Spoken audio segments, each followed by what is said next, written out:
आपका साइंस की क्लास में बहुत बहुत स्वागत है। और मैं पिछला वीडियो के विषय में जानकारी दे दूं आपको।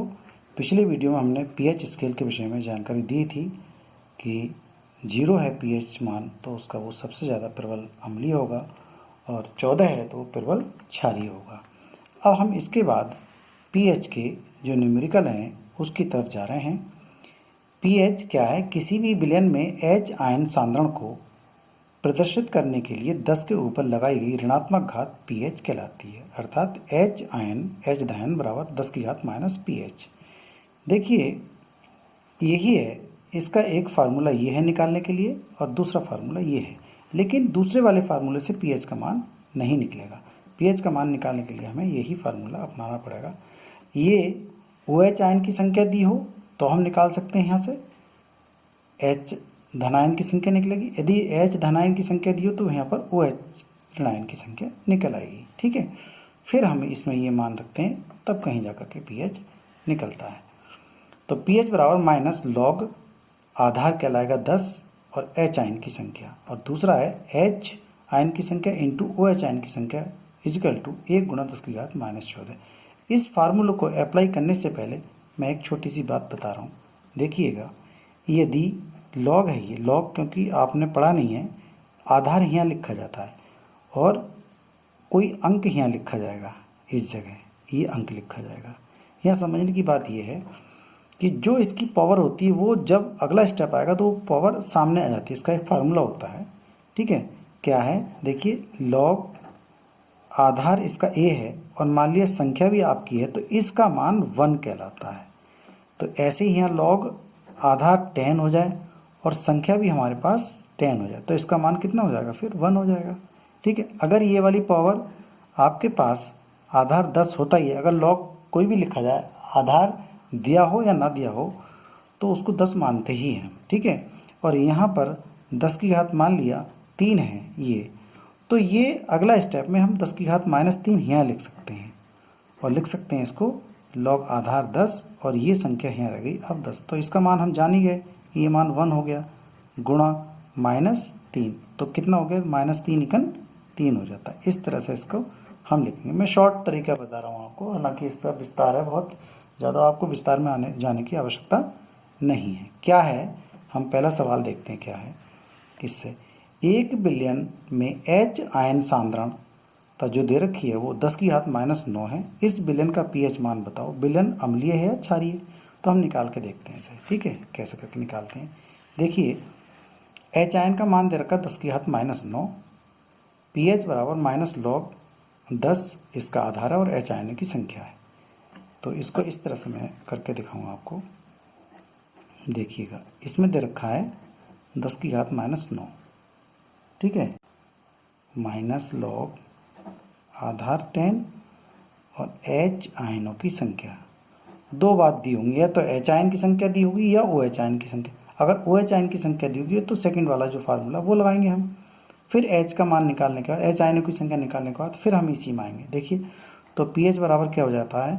माइनस ये हो गया और लॉग ये हो गया 10 ऐसे ही। तो इसमें H आयन की संख्या कितनी दी है? 10 की घात माइनस 9। ठीक है, अब देखिए जो मैंने बताया था अभी कि कैसे निकालेंगे। ये वाला 9 इधर आएगा सामने इसके माइनस, और ये हो गया माइनस 9 इंटू है ये लॉग आधार यहाँ लिखा जाएगा 10 और संख्या इसकी रह गई अब 10। तो ये सेम हो गई चीज़ें, हो गई नहीं हो गई?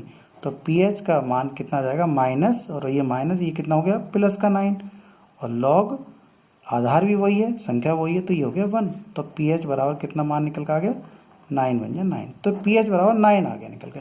अब हम ये जान लेते हैं कि 7 के ऊपर है ये, और 7 के ऊपर है और 14, 0 से लेकर के 7 तक तो कहलाएगा अम्लीय और 7 कहलाएगा उदासीन, और 7 के ऊपर जो कहलाएगा वो क्या कहलाएगा? ये क्षारीय। तो अतः विलयन कैसा है?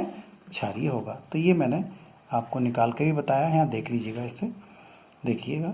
ठीक है, माइनस और ये प्लस हो गया इंटू ये 1 हो गया और पीएच बराबर 9, ये विलयन क्षारीय होगा। अब हम अगला सवाल करते हैं। एक विलयन में हाइड्रोक्साइड OH आयन की संख्या दी है, OH आयन सांद्रता दे रखी है 10 की घात माइनस 9, विलयन का पीएच मान बताओ। विलयन अम्लीय होगा या क्षारीय होगा? इसको और हम निकाल लेते हैं। ठीक है, पेपर पर निकालता हूँ। देखिए, तो OH दिया है तो इसका मतलब हम इससे निकालें इसे, ये जो सूत्र दूसरा वाला। बहुत इजी सवाल है, कठिन नहीं है, ध्यान देंगे।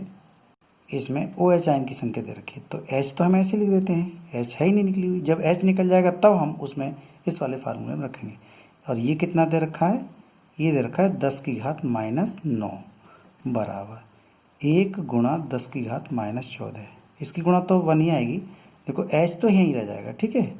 और 1 गुणा 10 की घात -14, ठीक, बटे ये गुणा वाली चीज़ यहाँ आएगी भाग में, तो ये हो गया 10 की घात -9। अब देखो 10 की घात -9 है और 10 की घात -14 है, तो ऊपर घट कर कितना रह जाएगा, 10 की घात 5 रह गया, ठीक है, वो भी माइनस का। अब हमारा H आयन की सांद्रता निकल कर आई है इससे, वो भी आई है 10 की घात -5। क्लियर। अब हम निकालते हैं pH बराबर कैसे निकलेगा, ये समझ में आ गई। ये मैंने फार्मूला लगा दिया, ठीक है। ये सवाल नंबर दूसरा है इस तरह से। और ये pH बराबर निकालना है माइनस लॉग, आधार वही है और इसका मान दे रखा है 10 की घात -5। अब जान ही गए ये -5 यहाँ सामने आएगा। बहुत ज़्यादा इजी सवाल है, घबराने की ज़रूरत नहीं है बिल्कुल भी, ठीक है। ये 5 और गुणा है लॉग कितना, आधार भी 10 है और संख्या भी उसकी 10 रह जाएगी, ये वाली है। तो इसका -5 माइनस है पहले से, तो ये कितना हो गया, प्लस का 5 और ये हो गया 1 अर्थात 5 हो गया। pH मान 5 है तो ये कैसा हो गया विलयन, बताओ ज़रा, क्योंकि ये 7 से नीचे है तो ये हो जाएगा अम्लीय। क्या होगा, अम्लीय विलयन होगा। ये आंसर आपका हो गया, ठीक है। अब हम अगले प्रश्न पे जाते हैं और देखते हैं क्या आएगा। अगला प्रश्न हमारा ये आ गया है, ये है 42 में है और इसका नाम है, देखिएगा, pH का महत्व। क्या pH का महत्व क्या आएगा, मतलब दैनिक जीवन में pH के महत्व क्या है। ये प्रश्न संख्या हमारी NCERT की बुक जो है वो 28 और 29 पर होगा, ये देख सकते हैं, है ना। तो क्या है pH का महत्व, मैं बताऊँ आपको। इसमें हाइड्रोजन जो बताता है, ये हाइड्रोजन की सांद्रता और ये P4 है इसकी पावर, शक्ति। तो हाइड्रोजन आयन की सांद्रता जहाँ पर ज़्यादा होगी वहाँ पर विलयन होगा वो अम्लीय, और जहाँ पर हाइड्रोजन आयन की सांद्रता कम होती है वहाँ विलयन होता है क्षारीय। तो इस बात को हम दैनिक जीवन में कैसे कैसे इसका प्रयोग हो रहा है उसको हम सीखते हैं। कैसे, देखिए, हमारा शरीर 7 से लेकर 7.8 के pH के बीच कार्य करता है। अगर इससे नीचे या ऊपर है, अगर pH का मान मान लो 7 से नीचे आया, 6 आ गया, 5 आ गया तो दिक्कत होगी। और 7.8 से ऊपर हो गया, मान लिया 10 हो गया, 9 हो गया, 8 हो गया, तो ये भी दिक्कत होगी इसमें। तो इससे नीचे या ऊपर होने पर हम क्या होते हैं, रोगग्रस्त हो जाते हैं, हम बीमार पड़ जाते हैं और हमारे शरीर का जो pH है वो डगमगा जाता है। इसलिए हमें अपने pH को बनाए रखने के लिए अन्य खाद्य पदार्थ को लेना होता है। अगला आता है, वर्षा के जल का pH मान 5.6 से कम होता है तो वह अम्लीय वर्षा कहलाती है। प्रदूषित वायु और नमी, देखिए क्यों कहलाती है, जब शहर होते हैं और शहरों में जो हमारी वायु है वो क्या होती है, प्रदूषित हो जाती है। और प्रदूषित हो जाती है तो इसके अंदर SO2 गैस होती है, SO2 गैस बनती है, ठीक है। और वहाँ पर नमी होती है, नमी मीन्स वहाँ जल होता है। अगर जल के साथ बारिश हो रही होगी तो ये जल के साथ जो है मिला करके सल्फ्यूरिक अम्ल बना लेता है, जो कि उसका pH मान बहुत नीचे होता है और यही बारिश हो जाती है और यही कहलाती है आपकी अम्लीय वर्षा। इसको बोलते हैं एसिड रेन। आपको समझ में आ गया होगा, ठीक है। और यही एसिड रेन अगर ये पानी नदियों में जाता है तो जो नदी के अंदर जीवित प्राणी हैं उन पर प्रभाव पड़ता है। बहुत इंपॉर्टेंट है सवाल कि सल्फ्यूरिक अम्ल, तो हम नहीं कह रहे इसे, हम क्या करें अम्लीय वर्षा, क्योंकि सल्फ्यूरिक अम्ल क्या है, बहुत तेज अम्ल है, ठीक है, लेकिन HCl के मुकाबले थोड़ा सा धीमा है। तो नदी में जब जाता है तो नदी में रहने वाले जो प्राणी हैं, जो मछलियां हैं और जीव हैं, वो मर जाते हैं वहाँ अम्लीय वर्षा से, ठीक है। तो कैसी होती है अम्लीय वर्षा, SO2 गैस जो जल से क्रिया करती है और सल्फ्यूरिक अम्ल बनाती है और वो नीचे पानी गिर जाता है और नदियों में अन्य जगह जाता है जो हमारे जीवन पर प्रभाव डालता है, वही एसिड रेन या अम्लीय वर्षा कहलाती है। आपको समझ में आ रहा होगा। अगला नंबर है तीसरा, पौधों को सुचारू रूप से विकसित या विकास करने के लिए एक विशिष्ट pH परास चाहिए, ठीक है। विशिष्ट परास मतलब जैसे हम पौधा कहीं लगा हुआ, अच्छा पौधा लगा हुआ है, जैसे ये कोई पौधा है मान लिया ऐसे करके, तो यहाँ का पीएच मान है, इस मिट्टी का पीएच मान देख लें कितना है, और यही पौधा हमें लगाना है कहीं दूर जगह जा कर के। तो इसका पीएच मान चेक करें, इस मिट्टी का पहले इसका पीएच मान चेक करें और इसका पीएच मान चेक करें। अगर दोनों का सेम है पीएच मान, तब ये पौधा यहाँ विकास अच्छे ढंग से करेगा। अन्यथा इसका जो पीएच मान है उतना ही इसका पीएच बनाने के लिए हमें अन्य मिट्टी हम इस जगह डालनी पड़ेगी, ताकि अगर पीएच मान अधिक है इसका, ठीक है, तो उसको नॉर्मल करने के लिए दूसरी मिट्टी लानी पड़ेगी, क्षारीय मिट्टी लानी पड़ेगी, ताकि इसका पीएच मान और डाउन हो जाए, ठीक है, ताकि इसका जो पेड़ पौधे हैं अच्छे ढंग से विकास हो सके, ठीक है। पौधों के अनुरूप ही पीएच बनाना पड़ता है उनका। अगला हिस्सा है, हमारा पेट अपच की स्थिति में आ जाए तो एंटासिड का प्रयोग करते हैं। देखिए मैं आपको बताऊं, जो हमारा अमाशय होता है इस तरह से लिए होता है, ये कुछ इस तरह से होती है हमारे हैं, इसमें हम ये ग्रास नली है ये वाली, तो इसमें हम बहुत सारा खाना मान लिया खा लेते हैं, तो इसके अंदर जो अमाशय के अंदर होता है वो निकलता है यहाँ से HCl, जठर रस निकलता है इस भोजन को पचाने के लिए। लेकिन जब ज़्यादा खा लिया जाता है, मसालेदार खा लिया जाता है, तो बहुत ज़्यादा स्रावित होता है ये HCl जठर रस है, हाइड्रोक्लोरिक अम्ल बहुत ज़्यादा होता है, और बहुत ज़्यादा होता है, इससे यहाँ से छोटे छोटे जो इसकी बाहरी दीवार होती है इसकी, वहाँ से ये रस स्रावित होता है और बहुत ज़्यादा निकलता है। तो ये हमारे पेट में फिर दर्द करता है। इसका विरोध करने के लिए, इसको उदासीन करने के लिए एंटासिड का प्रयोग करते हैं। और एंटासिड हम कौन कौन से दे सकते हैं देखिएगा, यहाँ प्रयोग करते हैं कुछ एंटासिड में दुर्बल क्षारीय पदार्थ, जैसे मैग्नीशियम हाइड्रॉक्साइड या मिल्क ऑफ मैग्नीशिया ले लेते हैं हम उसे, ठीक है। तो एंटासिड का प्रयोग करते हैं, बहुत इंपॉर्टेंट लाइन है, बार बार पूछी जाती है। और अगला आता है, मुंह का पीएच मान 5.5 से कम होने पर दांतों का क्षय प्रारंभ हो जाता है। किस तरह से, देखो दांतों की जो इनेमल होती है, यहाँ पर एक परत होती है बाहर, जो दांत बना हुआ है वो कैल्शियम फास्फेट का क्रिस्टलीय रूप है। शरीर का सबसे कठोर पदार्थ यही होता है, और इस कठोर पदार्थ के अंदर यहाँ पर कुछ खाना इत्यादि फंस जाता है, तो यहाँ पर ये अम्ल बनना शुरू हो जाता है, और अम्ल जो है इस वाली परत को क्षय करती है, नाश करती है, काटने लगती है इसे, ठीक है। और वहाँ अम्ल बन जाता है, इसलिए वहाँ का पीएच मान और नीचे गिर जाता है। तो ज़्यादा अम्ल बन जाता था, तो जब ज़्यादा अम्ल बन जाता है तो ये वाली चीज़ों को गलाने लगता है। इनेमल जो होता है, इसका इनेमल होता है, बहुत ये दंत वल्क बोलते हैं इसको, और गलाने लगता है।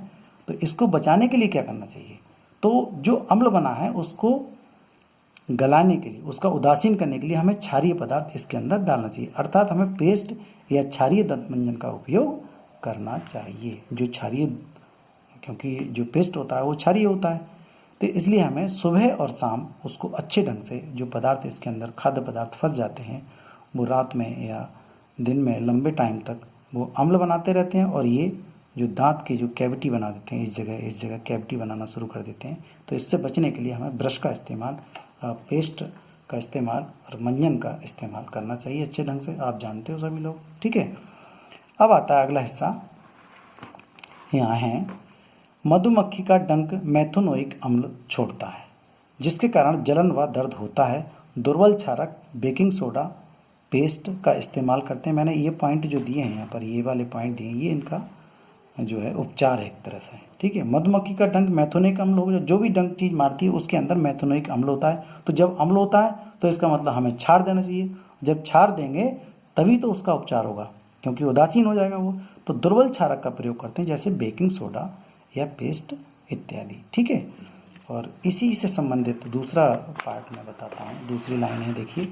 इसी प्रकार नेटल का पौधा होता है एक, जो शाकीय पौधा है, इसके पत्ते में भी बाल जैसे होते हैं, वो चुभ जाते हैं तो बहुत दर्द होता है। इसका मतलब उसके अंदर भी मेथेनोइक अम्ल है। तो मेथेनोइक अम्ल है, तो वहीं पर एक डाक का पत्ता होता है, डाक का पौधा होता है, जिसके पत्ते को रगड़कर उसके अंदर से कोई क्षारीय पदार्थ निकलता है, जिससे वो जलन या जो दर्द होता है वो समाप्त हो जाता है। एक पीछे एक सवाल आया है, इसमें बताता हूँ। एनसीईआरटी की बुक, एक पीछे सवाल है, एनसीईआरटी की बुक में ही है, कि जो शुक्र ग्रह है वहाँ पर दूसरे ग्रह पर जीवन संभव है, क्योंकि वहाँ पर जो दूसरा ग्रह है वहाँ पर, तो वहाँ शुक्र ग्रह है, वो शुक्र ग्रह पर जीवन संभव, क्योंकि वहाँ पर सल्फ्यूरिक अम्ल के बादल या कुछ इस तरह की परतें हैं पीले रंग की, तो भाई जानते हैं सल्फ्यूरिक अम्ल तो बहुत तेज़ होगा, तो वहाँ तो जीवन संभव होगा ही नहीं। ठीक है, इस तरह से ये अगर कोई बात आपके फिर भी समझ में नहीं आती है तो मुझे कमेंट बॉक्स में लिख सकते हैं। आपको बहुत बहुत शुक्रिया वीडियो देखने के लिए।